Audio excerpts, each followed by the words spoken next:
1.5 വർഷം കൂടി കിട്ടിയിരുന്നുവെങ്കിൽ കെഎസ്ആർടിസിയുടെ മുഴുവൻ കടങ്ങളും തീർക്കാൻ തനിക്ക് കഴിയുമായിരുന്നുവെന്ന് മുൻ എംഡി ടോമിൻ ജെ തച്ചങ്കരി. വഴങ്ങാത്ത മേലധികാരിയെ സ്വാധീനം ഉപയോഗിച്ച് നീക്കുന്ന വൻ സാമ്പത്തിക ശക്തികളാണ് കെഎസ്ആർടിസിയിലെ യൂണിയനുകൾ എന്നും തച്ചങ്കരി ആരോപിച്ചു. ന്യൂസ് 18 കേരളത്തിന്റെ വരികൾക്കിടയിൽ പരിപാടിയിൽ മനസ്സ് തുറന്ന ടോമിൻ തച്ചങ്കരി കെഎസ്ആർടിസിയിലെ തന്റെ കസേര നഷ്ടമായതിലുള്ള നിരാശ മറച്ചുവെച്ചില്ല. 10,500 ബസ്സുകളുമായി ഞാൻ അങ്ങോട്ട് ചെന്നിട്ട് ഈ ഗ്രാമീണ മേഖല മൊത്തം അങ്ങ് കലക്കാൻ വെച്ചു. ഇവിടെ ലാഭം ഉണ്ടായാലും അവിടെ കോസ്റ്റ് കിട്ടിയാൽ മതി. അപ്പോൾ അവരുടെ ഒരു ഗുഡ് വില്ല് കിട്ടാനുള്ള ഒരു ഭയങ്കരമായ ആഗ്രഹം ഉണ്ടായിരുന്നു. കാരണം ആ വിഡ്രോ ചെയ്യപ്പെട്ട ബസ്സുകളുടെ സ്ഥാനത്ത് അതിൻ്റെ ഇരട്ടിയായിട്ട് അവർക്ക് തിരിച്ചു കൊടുക്കുക, അതെനിക്ക് കഴിയാത്തത് എനിക്ക് വിഷമമുണ്ട്.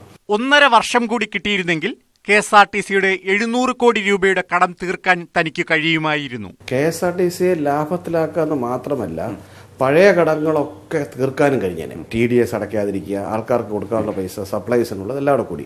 അപ്പോൾ ഓരോ മാസമായിട്ട് കുറച്ച് പൈസ കൊടുക്കാനും കഴിഞ്ഞേനെ.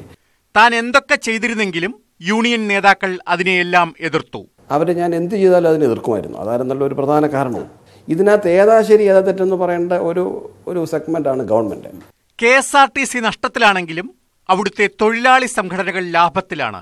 വഴങ്ങുന്നയാളല്ല മേലധികാരിയെങ്കിൽ യൂണിയനുകൾ കുപ്രചരണം തുടങ്ങും. പിന്നെ സ്വാധീനം ഉപയോഗിച്ചു മാറ്റും. അവരാദ്യം ഈ ചീഫ് എക്സിക്യൂട്ടീവിനെ ന്യൂട്രലൈസ് ചെയ്യാൻ നോക്കും. ന്യൂട്രലൈസ് എന്ന് പറഞ്ഞാൽ അയാളുടെ പേരിൽ അലിഗേഷൻ പറയും, അയാളെ പറ്റി വേറെ കുപ്രണങ്ങൾ പറയാം. അതൊക്കെ ഒരു സ്റ്റൈലാണ്. ഇതിലൊന്നും വരളാത്ത ആളാന്ന് കണ്ടാൽ പിന്നെ അവർ അടുത്ത ലെവലിൽ എന്നെ മാറ്റാൻ സ്വാധീനമുള്ളവരുടെ അടുത്തേക്ക് ചെല്ലുകയാണ്.